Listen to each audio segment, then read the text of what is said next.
Hey everyone! So in my last video, I started reviewing the new all-in-one granny square yarn by Red Heart, and I started making a lot of squares with it.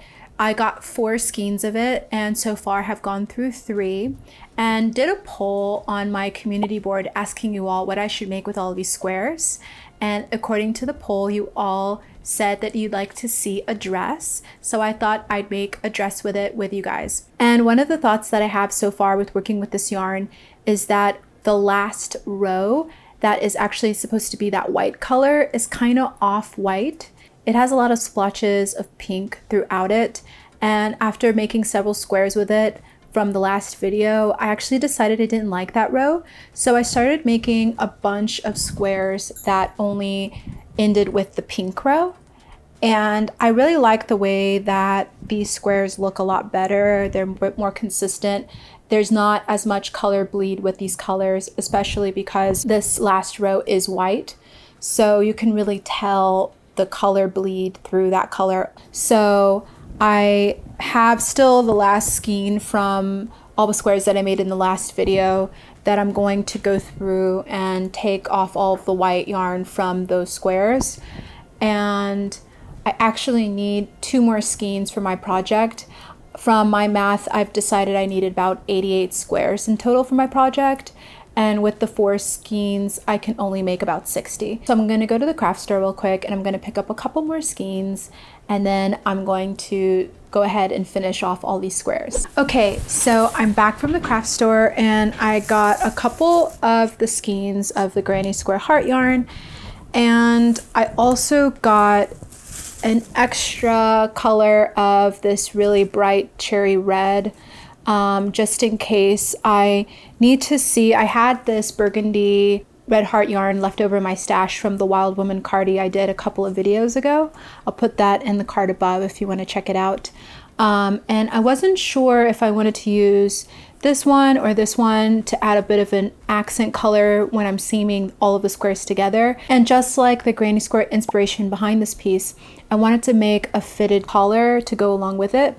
So I wasn't sure what color I wanted to do that in yet. So I'm going to go ahead and make all the squares, and I'm going to use both of these skeins to do that. And I'm also going to go ahead and remove all of the white borders from all of the squares that I made from the last video reviewing this yarn. And I was actually going through my yarn stash and I found some white Red Heart yarn, and I was actually comparing it to the outer border of the all-in-one granny square, and as you can see, the white yarn is exactly white, and the border of the Red Heart square yarn, it has all of these pink blotches in it, and it's just really noticeable when you actually compare the two together. And so when I really saw that, I was like, no, I really don't want to use that for this project. So I'm going to go ahead and remove all of that white border so they'll have the pink border instead. And then I will take you through the process of connecting them all together and making the dress. All right, so now I've made a lot of granny squares. I actually ended up making about 80 in total. And so now I'm going to put them all together to create the dress. And to do this, I'm going to make a simple rectangular design. So I'm going to make a front and back panel that are 24 granny squares each, as well as 2 panels each for each of the arms, which will have 8 squares in them each. And because I ended up making 80 granny squares, I have a half of a skein left. So I'll also be asking you guys what I should make with that in a poll soon. So now I'm going to connect them all together, and this used to be one of my least favorite parts of making granny square patterns, but for this project I have a new favorite way of connecting all the squares that I'm excited to share with you all. First, I lay all of the squares next to each other and pin them together using some little clamps to make sure they all match up. Here is what it looks like so far. Now I'll show you my favorite way to connect the squares.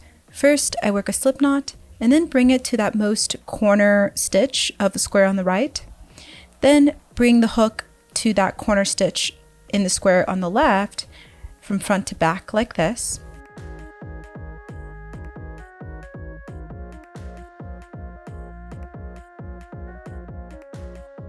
yarn over and pull through. Now there are 2 loops on the hook, and then just work a single crochet by yarning over and pulling through both loops.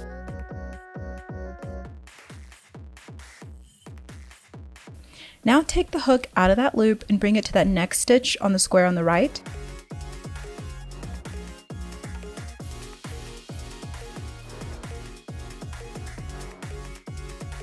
Pull the loop through.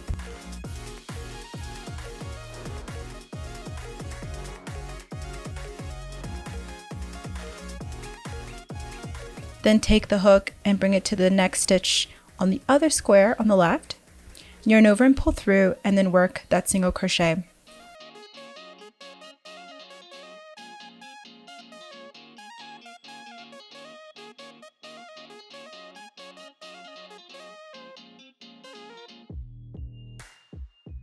Now I just continue working those same steps, taking the hook out of the loop and then inserting it into that next stitch, which is the first double crochet of that square on the right.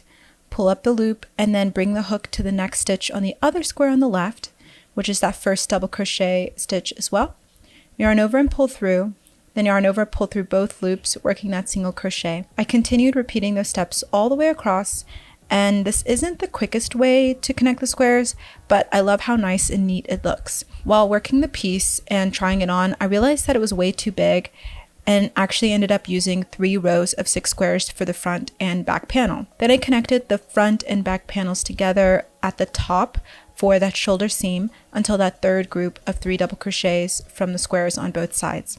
You can also feel free to check out my blog post for more detailed pictures of constructing this piece as well, and that's linked in the description box below. And for the sides, I connected the bottom 4 squares of both panels together with the side seam, but left a gap with the top 2 squares for the arms. And when I tried it on so far, this is how it looked. I really liked how it fits so far, and I often forget when working with granny squares how stretchy they are, and often end up making way too many squares for my project. So far I'm using 36 squares in total, and now it's time to work the sleeves. So for the sleeves, I ended up using 8 squares for each panel, or 16 squares for each sleeve. So 32 squares in total, and connected them together so there were 2 in each row. So I'm simply going to connect both panels for the arms together on the sides using the same stitching method I showed you. And I like to use markers here as well to connect them together to make sure they line up properly throughout the row. I also connected the sleeves to the body of the dress, and when I do, I always have a little gap like this underneath the arm.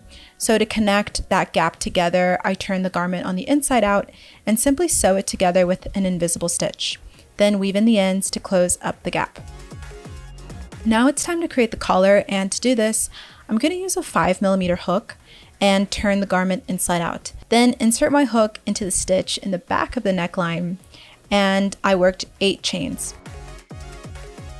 Then starting in that second chain from the hook, I worked a slip stitch in each stitch back across the row and made sure to keep them pretty loose so that it's easier to work into. Then at the base of the neckline, slip stitch into the next 2 stitches and turn my work, then work to slip stitch in each stitch in the back loop only back across the row. And this is going to work a very neat ribbed collar. Once I worked the collar all the way around, this is how the dress came out. I really loved creating this look, and it was quite simple and easy to make. I really like the dramatic sleeves, and it came out pretty much how I hoped. If you enjoyed this video, please give it a like and also subscribe for more video tutorials and crochet with me videos. I also have a lot of squares left to make something else with, so I'll have another poll on the community board soon and would love to know what you all think I should make. Well, thank you for watching, and I'll see you in the next video.